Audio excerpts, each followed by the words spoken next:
Hello guys, yan. Diyan po ay nagre-ready po ako ng aming hapunan. Tingnan mo naman yung mukha ko. Ipapainit ko po muna siya sa microwave kasi galing po siya sa freezer. Kailangan na po natin makakluto dahil gutom na po ang katulong. Ayan po guys.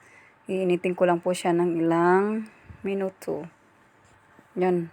Yan, tignan nyo na. Saglit lang at ayan, antayin natin po siyang matapos. Ayan, ayan na po.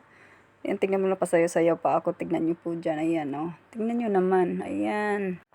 Tignan nyo naman, o, ayan, pak, ganon. O, ayan, sana, o.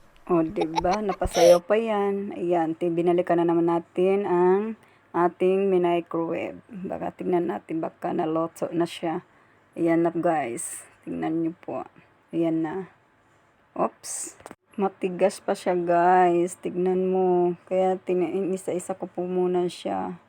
Kaya inulit ko na naman siya dyan ng ilang minuto. O seconds ba yan? Seconds. Tignan mo. Ayan. O, sumayaw na naman ang bro ha. Kaya ayan. Balikan na naman natin ulit. Oops. Ayan na. Yan po ang aming kusina. Tignan nyo po ang aming kusina. Ganyan. At saka yan ang aming labas. Ayan, binabalikan ko na kasi tapos na po siya. Oops. Ayan na. Pwede na siyang lutuin guys. Ayan, kumuha ako dyan ng kawali dahil kailangan ko na rin talaga siyang lutuin agad.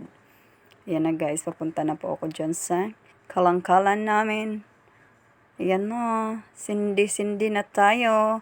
Kumuha na nga rin pala ako dyan ng mantika. Hindi ko na pinakita ang pagsindi-sindi dahil wala nga pong humahawak sa aking cellphone kundi ang sarili ko lang. Ayan na guys, ibinuhos ko na ang mantika. Yan na po. Ayan, tinawag ko nga pala dyan sa Talin kung anong kakainin niya. Hotdog ba na o hotdog na hotdog. Wow. Nga guys, ito ng aking hotdog. Ayan na. Pumunta muna ako sa kusina kasi kukuha ako ng kumuha ko dyan ng tinapay. Ayan. Kasi wala ang tinapay dun sa kusina. Ayan. Tapos nakalimutan ko nga pala yung ketchup kasi wala nga pala ang ketchup dun sa kusina. Yan ang dilim-dilim guys kasi parang nagnanakaw ako dyan. Tignan nyo naman. Wala kasi kaming ketchup. Kaya tingnan mo, nagbukas na naman ako sa ref. Wala din ako nakitang ketchup. Ayan. Kaya lumabas na lang na ako ulit sa kusina. Tinignan ko ulit doon sa ref. Baka may makita akong ketchup. Yan, ilagay ko muna dyan. Yan na guys, binuksan ko muna. Ako, wala ang ketchup. Buti na lang may mga sachet na ketchup. Galing sa mga order ng mga among. Mga among. Hanggang dyan na lang guys. Bukas